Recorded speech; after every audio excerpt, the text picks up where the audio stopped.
Assalamualaikum warahmatullahi wabarakatuh. Kembali ke channel saya. Bagaimana kabarnya sahabat jenis semua? Oke, kemarin kita sudah membahas tentang Bukhari 1 dan Bukhari 2. Untuk ini yang Bukhari 3, 4, ini saya akan bacakan artinya saja langsung, karena saya menyadari diri saya sendiri kurang mahir dalam membaca hadis ini, maka saya langsung membacakan artinya saja biar tidak memunculkan kesalahpahaman. Jadi ini intinya kita belajar bareng gitu ya. Oke.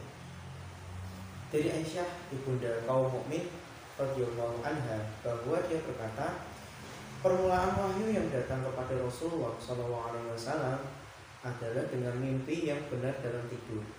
Jadi ini dalam mimpi ya, benar dalam tidur. Dan tidaklah beliau bermimpi kecuali datang seperti cahaya subuh. Cahaya subuh. Jadi beliau tuh bermimpi kecuali datang seperti cahaya subuh. Cahaya subuh berarti ya, seperti saat kita lihat itu berarti mau fajar ya. Jadi sinarnya itu kemerah-merahan. Kemungkinan ya kalau nggak salah ya. Mungkin kalau seandainya salah nanti di komen saja. Terus kemudian beliau dianugerahi kecintaan untuk menyendiri. Lalu beliau memilih gua Hiro dan bertahanut, yaitu ibadah di malam hari dalam beberapa waktu lamanya, sebelum kemudian kembali kepada keluarganya untuk mempersiapkan bekal. Jadi Rasulullah di gua Hiro itu untuk beribadah di malam hari, terus untuk bertahanut kembali. Terus kemudian beliau menemui Khadijah, mempersiapkan bekal, sampai akhirnya datang kebenaran saat beliau di Gua Hiro, di mana malaikat datang seraya berkata, bacalah. Beliau menjawab, aku tak bisa membaca. Nabi SAW menjelaskan, maka malaikat itu memegangku dan memelukku sangat kuat, kemudian melepaskanku dan berkata lagi, bacalah atau iqra, bacalah. Beliau menjawab, aku tidak bisa membaca.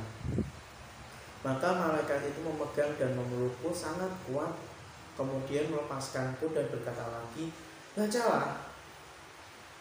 Beliau menjawab, aku tidak bisa membaca.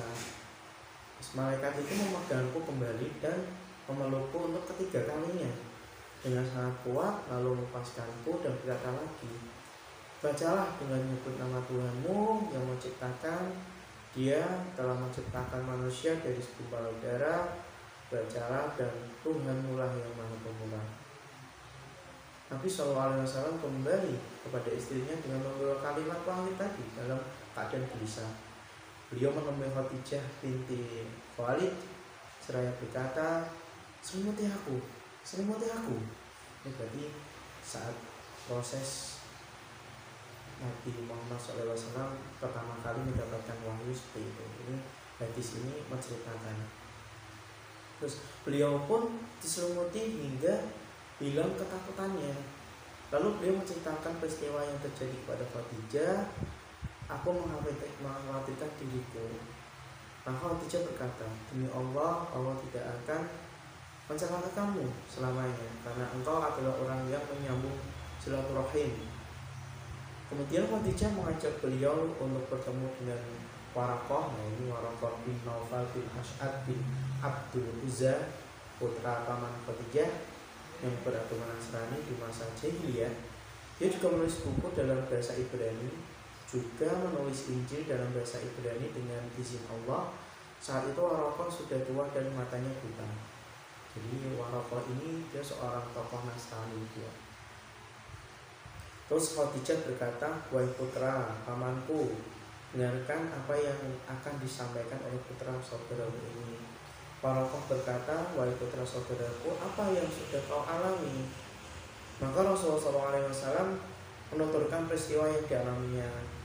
Waraqah berkata, ini adalah namus seperti yang pernah Allah turunkan kepada Musa. Duhai, seandainya aku masih muda dan aku masih hidup saat kamu nanti diusir oleh kaummu, Rasulullah SAW bertanya, apakah aku akan diusir mereka? Waraqah menjawab, ya, sebab tak ada seorang pun yang datang dengan membawa seperti apa yang kau bawa ini kecuali akan disakiti atau dimusuhi. Seandainya aku ada saat kejadian itu, pasti aku akan menolongmu dengan segala kemampuanku. Waraqah tak mengalami peristiwa yang diyakininya tersebut sebab lebih dulu meninggal dunia pada masa fatrah kekosongan wahyu. Jadi Bukhari ketiga ini menceritakan sangat detail ini, dan sudah banyak kiai-kiai atau ulama-ulama NU itu, Nahdlatul Ulama sudah menjelaskan seperti ini, hampir sama seperti hadis ini, hadis Bukhari 3 ini. Terus untuk yang Bukhari 4 dari Jabir bin Abdullah Rasulullah anhu yang bercerita tentang kekosongan wahyu. Lah ini lanjutannya itu tentang kekosongan wahyu. Lalu dalam hadisnya ia mengatakan bahwa Rasulullah SAW bersabda, ketika sedang berjalan, aku mendengar suara dari langit. Aku memandang ke arahnya, dan ternyata malaikat yang pernah datang kepadaku di Gua Hiro duduk di atas kursi antara langit dan bumi. Aku pun ketakutan dan pulang lalu berkata, selimuti aku. Maka Allah Ta'ala menurunkan wahyu, wahai orang-orang yang berselimut, sampai firman-Nya, dan berhala-berhala tinggalkanlah. Sejak saat itu wahyu terus turun bersinambungan. Jadi setelah di Gua Hiro, yang proses yang itu luar biasanya, setelah itu Rasulullah berjalan dan menemui, atau bukan menemui sih, bertemu dengan malaikat Jibril, dan akhirnya dia lari sangat kencang dan suruh untuk menselimuti, dan akhirnya turun surah itu, ayat tersebut. Oke, cukup sekian. Bila ada pembahasan yang saya minta maaf, kita nanti diskusi lagi. Dan untuk besok kita akan membahas tentang Bukhari 5. Bukhari 5.